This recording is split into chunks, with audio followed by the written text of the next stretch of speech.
For years, it's been a ghost haunting every Canadiens fan's dreams, the missing piece in every hopeful lineup projection, the question whispered in every barstool debate. Who will be our second-line center? We've seen flashes, had our hopes raised, only to be dashed by injuries or inconsistent play. It's been a revolving door, a persistent void that has kept this promising young team from truly taking the next step. But what if I told you there's a trade proposal on the table, a bold, audacious move that doesn't just answer that question, but silences it definitively, while simultaneously reshaping the future of two franchises? Are we finally ready to make the kind of move that declares unequivocally, we are serious about winning, and we are serious about now? This isn't just another rumor floating around in the hockey ether. This is a meticulously crafted proposal, one that addresses the most urgent needs for two distinct NHL teams heading into the 2025-26 season. It's the kind of two birds, one stone scenario that general managers dream of, a strategic masterstroke that could alleviate immense pressure from both sides. The Montreal Canadiens, currently sitting with a projected $4.5 million in cap space, will be making a significant splash. On the other side, the New York Islanders, with a much tighter $1.6 million in cap room, will be signaling a dramatic shift in their organizational philosophy. So, let's dive into the heart of this potential blockbuster. The proposal sees the Montreal Canadiens acquiring veteran center Bo Horvat, who carries an $8.5 million cap hit per season through 2029-30. In return, the New York Islanders will receive a substantial package. Kirby Dach, currently on a $3.3625 million deal and set to become a restricted free agent after this season. Joseph Foligno at $900,000 and also an RFA after this season. One of the Canadiens' highly touted, undrafted offensive prospects, Joshua Roy, Owen Beck, or Oliver Kapanen, with the Islanders getting their pick, and a 2026 second-round draft choice. This isn't just a swap of players. It's a strategic realignment, a declaration of intent for both organizations. And for both teams, it promises to lift an enormous weight off their shoulders, a priceless commodity in the high-stakes world of professional hockey. For the Montreal Canadiens, the acquisition of Bo Horvat would be nothing short of transformative. For seasons, the deafening discussion around who would center the second line has been a constant hum, a nagging, unresolved issue. Horvat, now 30 years old, is a proven commodity, a consistent producer, and a respected team leader throughout his impressive career spanning over 12 seasons. He brings a complete, reliable game built on face-off dominance, a strong presence in the offensive zone, and a kind of unwavering consistency that would immediately alleviate pressure on our top talents like Nick Suzuki and Cole Caulfield. Imagine the stability he would bring, slotting in perfectly behind Suzuki, giving Montreal a formidable 1-2 punch down the middle that we haven't seen in years. Horvat isn't just a scorer, though his ability to consistently net 25 to 30 goals would be a welcome addition. He also plays crucial defensive minutes, contributing to both ends of the ice with a responsible, two-way game. This comprehensive skill set would free up Montreal's younger forwards, allowing them to play with more abandon, more speed, and more creative flair, knowing they have a reliable veteran anchoring their line. Beyond the statistics, Horvat's intrinsic leadership, honed through years as a captain in this league, would be invaluable for our young core. He's a kind of presence in the locker room and on the ice that mentors emerging stars and sets a winning example. Financially, this move signals a clear commitment from the Canadiens to their current competitive window. Taking on Horvat's substantial contract is a calculated gamble, a belief that his best years will align perfectly with the primes of Suzuki, Caulfield, and Juraj Slafkovsky. This delicate balance of win now and build for tomorrow is always complex, but Horvat could tip the scales decisively in Montreal's favor. He wouldn't just be a replacement.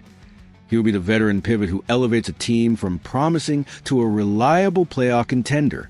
In essence, a trade for Horvat would be a bet on stability, sacrificing some youth and future flexibility for the most secure possible solution to our long-standing center depth problem. Now, let's turn our attention to the New York Islanders and understand why this deal makes perfect sense to them.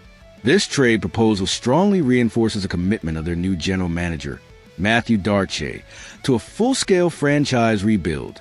Darche, who was hired in May after Lou Lamoriello's departure, has already made significant moves to jumpstart this recovery. He's had a bit of draft lottery luck, securing a first overall pick, and he orchestrated the Noah Dobson trade, which brought in 2 additional first-round selections. This proposed trade for Horvat will provide another massive boost to New York's new direction, accelerating their rebuild with a bounty of future assets. The future assets Darche would acquire are certainly worth the price. The 2026 draft is already being touted as a deep one, and any additional picks in that pool carry significant weight. As for the prospects, Roy, Beck, and Kapanen, they're all considered top 10 prospects within the Canadian system, and all 3 are on the cusp of making the NHL. Having recently worked with the Canadiens on the Dobson trade, the Islanders' scouting staff would have intimate knowledge of Montreal's prospect pool, making the decision of which player to choose much easier. Joseph Velino, while a solid player, would primarily serve as a 1-year rental to make the salaries fit under the cap, providing immediate depth before potentially moving on. However, the biggest acquisition for the Islanders, and perhaps the biggest beneficiary of a change of scenery, could very well be Kirby Dach. Dach's story is well known to hockey fans.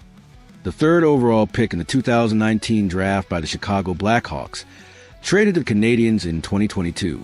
His tenure in Montreal, however, has been significantly impacted by a string of unfortunate injuries, the most recent requiring knee surgery last February, which even raised doubts about his availability for the upcoming season opener. Despite these setbacks, Dach's raw skills are unquestionable. If he can stay healthy, a fresh start on Long Island could unlock his immense potential. Imagine him joining Matthew Barzal to form a formidable 1-2 punch at center for the Islanders. The article suggests a shrewd move for Dach would be to sign a 2-year, prove-it deal with New York, demonstrating his health and production before earning a longer, more lucrative contract when he next hits free agency.